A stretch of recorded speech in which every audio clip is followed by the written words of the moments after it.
मुझे तो ऐसे ही लग रहा था कि मेरा खुद का बेटा है। उस दिन जब अगस्त में 20 अगस्त को जब हमने पूरे कास्ट को शोकेस करवाया और शो को शाहरुख ने इतने प्यार से इंट्रोड्यूस किया पूरी दुनिया को, it was a very special moment. क्योंकि मैं समझ सकता हूँ वो इमोशन मेरे, क्योंकि मेरे भी बच्चे हैं, वो भी इस इंडस्ट्री में आना चाहते हैं। इट वाज स्पेशल एंड या पुरानी यादें आ गई, जिस तरह मेरे पापा और भैया ने इतना they didn't leave any stone unturned to make मेरी पहली फिल्म बनाने के लिए। तो आई थिंक शाहरुख भी, मतलब कोई बाप, हर बाप अपने बेटे के लिए अपनी जान दे सकता है, and I think that's so special. Okay, सबको इनको क्या टिप्स दिया आपने? टिप्स तो नहीं, मैं इनसे खुद समझ रहा हूँ आजकल ज़िंदगी को कैसे जीते हैं। इनका तरीका, इनके समझ, इनकी जो ये चाहते हैं और क्या सोच है उसके पीछे, इनसे बातें करता हूँ तो सुनता रहता हूँ। सब में इतनी फायर है, सब इतना कुछ करना चाहते हैं, और मैं बस इनको यही समझाता रहता हूँ कि आप थोड़ा सा कंट्रोल में रहो। कभी कभी क्या होता है कि इंडस्ट्री के बाहर समझ में नहीं आता आप क्या कहना चाहते हैं, तो थोड़ा सोच समझ के आपको जीना पड़ता है। पर ये part of being in the show business होता है, वो तो हम खुल के जी नहीं सकते, क्योंकि हर मोमेंट हमारा कैप्चर हो जाता है कहीं ना कहीं। उससे ज़्यादा मैं क्या कहूँ, इनकी परवरिश इनके माँ बाप ने इतनी अच्छी की, सब की। They're such well brought up kids that it's so nice to see this young generation which has no attitude.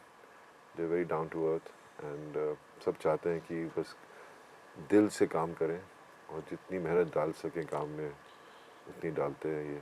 So it's really great to work with the whole cast. अब जब आप आर्यन को एज ए डायरेक्टर मिले और जब set पे गए, कोई एक खास बात जो आर्यन के बारे में आप कहना चाहें? उसके अंदर की जो आग है, वो इट्स अमेजिंग। जो कन्विक्शन है उसके अंदर एज अ डायरेक्टर, और जिस तरह से वो लगा रहता है, मतलब ही is just obsessed in a good way about being a director, how to create।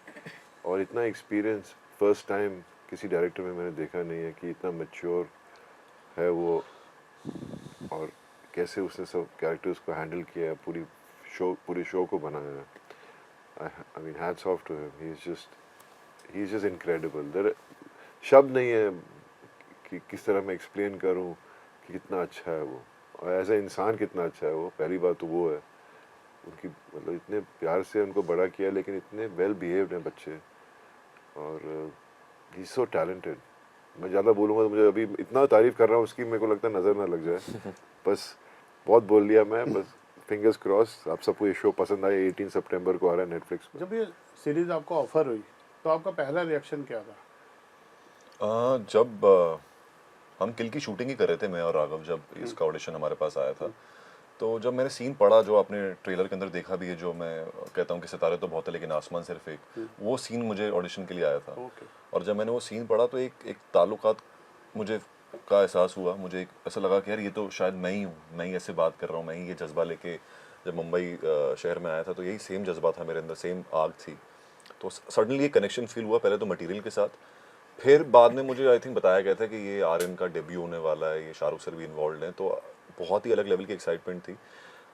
ये वो बात थी जो मैं सबको चिल्ला चिल्ला के बताना चाहता था, लेकिन इतनी खास थी कि मैंने अपने अंदर दबा के रखी उस चीज़ को।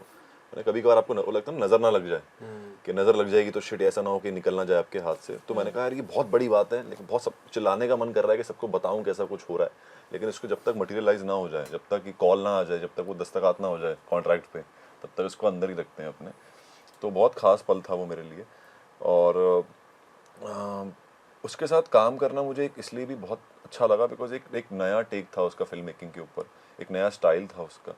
और जो हर एक्टर की एक खामी होती है, खूबी होती है, उसने दोनों को समझा और खामियों को खूबियों में तब्दील किया, जो एक बहुत ही अच्छी क्वालिटी है एक डायरेक्टर की।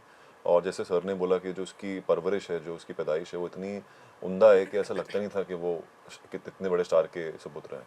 तो बहुत अच्छा लगा उनके साथ काम करके। और मैं तो चाहता हूँ, मैंने बोला भी था उसको, मैंने कहा अगर मौका मिलेगा ना वापस से ये सीजन शूट करने का, हालांकि ना मिले तो बिल्कुल करना चाहेंगे उसके साथ काम। मैं तो I am just a call away, like he calls me for anything, I will be there.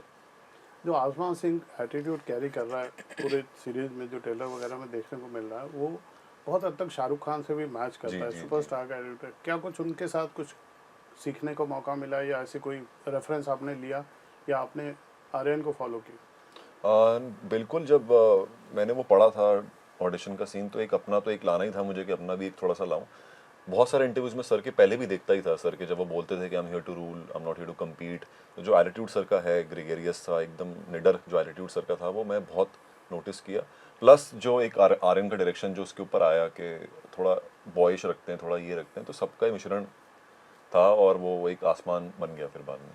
और आसमान सिंह का जो अपने मैनेजर के साथ एटीट्यूड है, वो जो शाहरुख सर का पूजा के साथ दिखाई देता है, उसमें कितना आप मैनेजर को डांटते हैं या बहुत प्यार से रखते हैं? हाँ? इतना मैंने उनको देखा नहीं है, पूजा मैम को और शाहरुख सर के साथ में इतना ऑब्जर्व किया नहीं है, लेकिन जितना आने और मेरा बॉन्ड है, इट्स मतलब सिर्फ एक एक्टर का और मैनेजर का नहीं है, हम अच्छे दोस्त भी हैं। बहुत सारी जगह ऐसी होती है कि बिकॉज ये इतना समय बिताती है मेरे साथ, ये बताती भी है कभी कभार कि अच्छा, आप अगर आप शो भी देखेंगे उसके अंदर आप एक अलग डायनामिक्स भी देखेंगे हमारा, जो सिर्फ मैनेजर एक्टर का नहीं है। तो एक परिवार जैसे हमारा संबंध है जो काफ़ी काफ़ी खास है। सर, जब से आप एक्टर बनते हैं, पहली मुलाकात आपकी मैनेजर से होती है ऑलमोस्ट, जब आपका जर्नी शुरू होता है, तो तब से मैंने देखा है, मैंने उनके साथ टाइम स्पेंड किया है। तो ऐसे नहीं था कि मैंने किसी किसी मैनेजर को देख के रेफरेंस पॉइंट लिया है, लेकिन मैं हमारे इक्वेशन के बारे में थोड़ा बात करूँगी। जो अगर सीन लिखा हुआ था तो बहुत ऑफन लक्ष्य आते थे और बोलते थे कि यार तू इसको ले ले। मुझे लगता है कि इफ़ यू से दिस, वो बेटर जाएगा सीन के लिए। तो मेरा एक्सपीरियंस ऑफ स्क्रीन इनके साथ बहुत, राघव के साथ भी बहुत ही ज़्यादा मज़ेदार और इजी था, and I felt very supported as an actor. Manoj sir थे, लक्ष्य था, राघव थे, मेरे ज़्यादातर सीन्स इनके साथ है, that's why I am talking about that specifically. But बहुत ही सपोर्टिव कास्ट थी, you never felt out of place, and I think that's, इसलिए मुझे इतना आसान लगा मेरा किरदार निभाना। आपके मैनेजर को कितनी सुविधा होगी आपके इस किरदार के बाद? आपके उनसे संबंध कैसे मैं रहेंगे? आपको एक चीज़ बताऊंगी आपने- कि ये देखकर सारे मैनेजर्स को अपनी जो स्टाइल गेम है वो थोड़ा अप करना पड़ेगा, क्योंकि मैं बहुत स्टाइलिश मैनेजर हूँ। सुपर। आपने जो टेलर लॉन्च पे शाहरुख खान को होल्ड कराया, वो क्या है भाई? आप एक्टिंग तो कर नहीं रहे थे, वहाँ तो सब लॉन्चिंग हो रही है, और शाहरुख साहब जिस तरह से, जितने हम्बल तरीके से आप सबको स्टेज पे इंट्रोड्यूस कर रहे थे, वो उनके बड़प्पन को दर्शाता है। तो आपका जो बिहेवियर था सेट पे, वो कैसा था, थोड़ा बताएं। सर नहीं, वो दरअसल मुझे बोला जाता है कि वो करना है स्टेज पे, ओके। और वो एक्टिंग ही होती है, लेकिन वो मैं थोड़ा नेचुरल टाइप कोशिश करता हूँ कर दूँ, और वो वैसा हुआ। और मुझे बोला गया था कि थोड़ा आप सर को इग्नोर करोगे, और मुझे आर्यन नहीं बोला था, तो मैंने वो वैसे ही किया।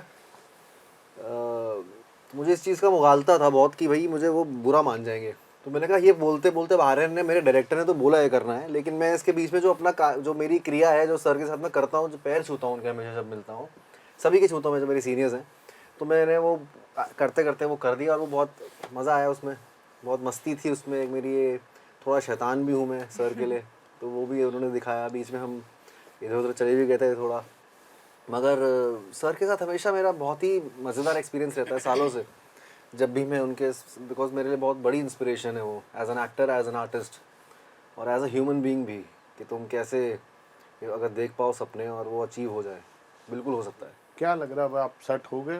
नहीं नहीं सर, सेट तो कभी नहीं होऊंगा मैं, सेट में कभी नहीं होऊंगा सर, क्योंकि मैं बहुत ज़्यादा, बहुत ही विभिन्न विभिन्न तरह की मेरी जर्नी रही है। बहुत ही ऐसा नहीं है कि एक ही टाइप का मैं जर्नी रही है। मैं बैक डांसर था, वहाँ से फिर डांसिंग में गया, फिर वहाँ से मैं शो में गया, फिर होस्टिंग की, फिर बहुत बहुत 25 तरह की चीज़ें की है सर मुंबई में। फिर जाके अब ये वही सब एक्सपीरियंसेस की वजह से आई थिंक मैं एक्टर बन पाया हूँ सर। सो आई थिंक आगे भी सेट नहीं होगा सर, मैं बढ़ता रहूँगा आगे। आप आते हैं हिमाचल प्रदेश से, जी, तो ब्यूटी के लिए तो कुछ स्ट्रगल करना नहीं पड़ता, ब्यूटी तो आपको विरासत में मिलती है। हाँ, कैसे आपकी कास्टिंग हुई? क्योंकि हमने देखा हिमाचल से आए हुए लोगों ने अपने को यहाँ जिस तरह से प्रूव किया है, प्रीति जिंटा से लेके और कंगना रनावत तक, जी। आप कहाँ देखती हैं अपने आप को इस सीरीज़ के बाद? क्या पोजीशनिंग दिखती है आपको? मैं यही कहना चाहूँगी कि अभी तो शुरुआत है। मैं होपफुली इससे, मतलब I have a long way to गो।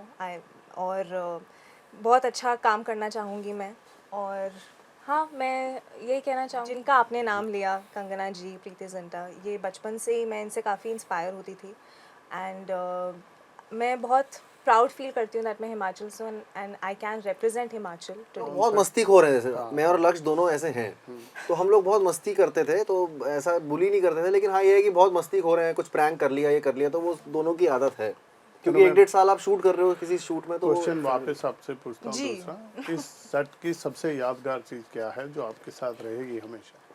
हर पल ही यादगार था क्योंकि हम जब भी सेट पे जाते थे आर्यन को कोई ना कोई नया आइडिया मिला होता था।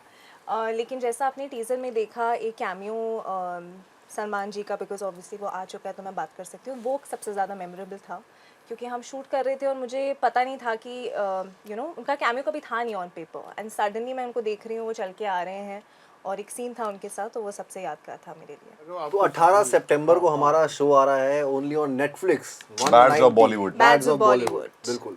थैंक यू, हमसे बात Thank करने you, sir. शुक्रिया। Thank Thank you you. Sir, thank you.